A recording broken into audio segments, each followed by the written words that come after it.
ሰላም ጤና ይስጥልኝ። እንዴት አላችሁ? አንዳንድ ጊዜ እንደ ቀላል የምናያቸው ነገሮች ወይም ደግሞ አስበናቸው ማናቃቸው ጉዳዮች ብዙ ዋጋ እያስከፈሉን እንደሆነ ጥናቶች ያመላክታሉ። ይህም ማለት ምንድን ነው? በትምህርት ዓለም ውስጥ ስናልፍ እንግዲህ ልጆቻችን እናስተምራለን። ልጆቻችን የተለያየ ሳብጀክት ስናስተምር ካስተማርን በኋላ የትምህርቱን ጭብጥ ወይም ደግሞ የትምህርቱን ብቃት መያዝ አለመያዛቸውን ቼክ ለማድረግ የተለያዩ የአሰስመንት ቴክኒኮችን እንጠቀማለን። አንደኛው የአሰስመንት ቴክኒክ ውስጥ አንዱ ቴስት እንሰጣለን። ለልጆቻችን ቴስት እንሰጣለን። ቴስት ከሰጠን በኋላ ልጆቻችን ምናልባት ካስተማርናቸው 10-15 ጥያቄዎችን አዘጋጅተን ፈተና እንፈትናቸዋለን። በዚህን ጊዜ ልጆች ምናልባት ሙሉ በሙሉ ላይመልሱ ይችላሉ። ከአስሩ 9 ወይም ደግሞ ከአስሩ 8 ሊመልሱ ይችላሉ።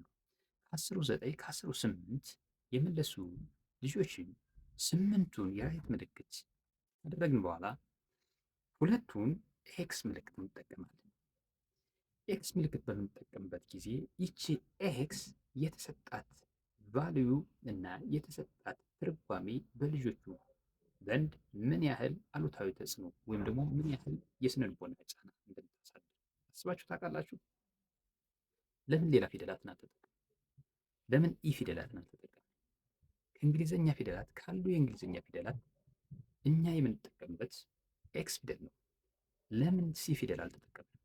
አንዳንድ ሀገራት የሚጠቀሟቸው ፊደላት ወይም ደግሞ ልጆች ስህተት በሚመለሱበት ጊዜ ወይም ደግሞ የሚፈለገውን ጥያቄ በሚፈለገው አግባብ ካልመለሱ የሚያስቀምጧቸው ፊደላት ወይ ሲ ፊደል ያስቀምጣሉ ወይም ደግሞ ከተሳሳቱበት ጥያቄ የሰጡትን መልስ በማክበብ ያሳውቃሉ።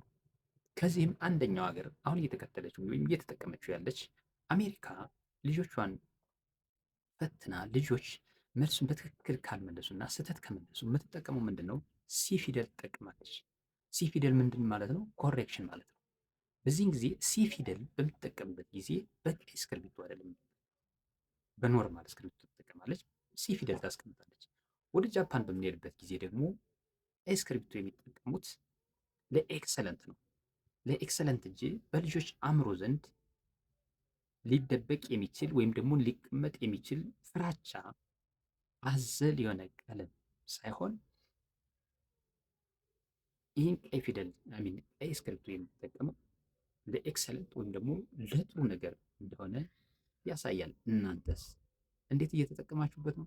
ሀሳብ፣ አስተያየት፣ ኮመንት ሳጥን ላይ አስቀምጡልኝ። አመሰግናለሁ።